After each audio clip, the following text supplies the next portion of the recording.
2017ರ railway ಬಜೆಟ್ನಲ್ಲೇ Mangaluru ನಿಲ್ದಾಣಕ್ಕೆ 4ನೇ platform ಮಂಜೂರಾಗಿತ್ತು.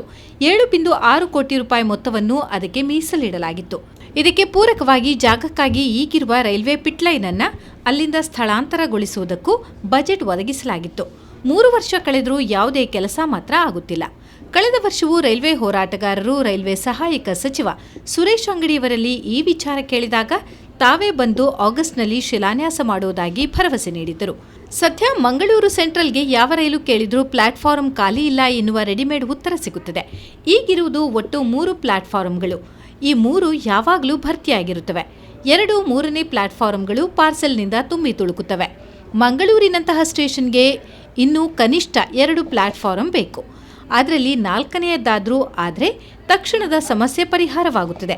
Platform ಖಾಲಿ ಸಿಗುತ್ತಿಲ್ಲ ಎನ್ನುವ ಕಾರಣಕ್ಕೆ ಇತ್ತೀಚೆಗಿನ ಹೊಸ ರೈಲುಗಳು ಸದ್ಯ ಹೊರವಲಯದಲ್ಲಿರುವ ಮಂಗಳೂರು ಜಂಕ್ಷನ್ಗೆ ಬರುತ್ತಿವೆ.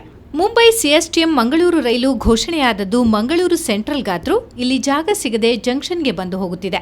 ಸದ್ಯ ಮಂಗಳೂರು ಸೆಂಟ್ರಲ್ನಿಂದ 24 ರೈಲುಗಳು ಹೊರಡುತ್ತಿವೆ ಹಾಗೂ ಅಷ್ಟೇ ಸಂಖ್ಯೆಯ ರೈಲುಗಳು ತಮ್ಮ ಪ್ರಯಾಣ ಅಂತ್ಯಗೊಳಿಸುತ್ತವೆ.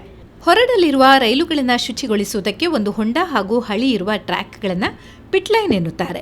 ಸದ್ಯ 3ನೇ ಪ್ಲಾಟ್ಫಾರಂ ಬದಿ ಇರುವ ಪಿಟ್ಲೈನ್ ಅನ್ನು ಅಲ್ಲಿಂದ ಸ್ಥಳಾಂತರಿಸಿದರೆ ಅಲ್ಲಿ 4ನೇ ಪ್ಲಾಟ್ಫಾರಂ ಹಾಕಬಹುದು ಎನ್ನುತ್ತಾರೆ ಬಲ್ಲವರು. ಲಭ್ಯ ಮಾಹಿತಿ ಪ್ರಕಾರ ರೈಲ್ವೆ ಇಲಾಖೆ 4 ಮತ್ತು 5ನೇ ಪ್ಲಾಟ್ಫಾರಂ ನಿರ್ಮಾಣಕ್ಕೆ ಯೋಜನೆ ಪ್ರಸ್ತಾಪಿಸಿದೆ. ಇದನ್ನು ಚುರುಕುಗೊಳಿಸಬೇಕಾದರೆ ದಕ್ಷಿಣ ಕನ್ನಡ ಸಂಸದರು ಹಾಗೂ ಶಾಸಕರು ಒತ್ತಡ ಹೇರಬೇಕಾಗಿದೆ.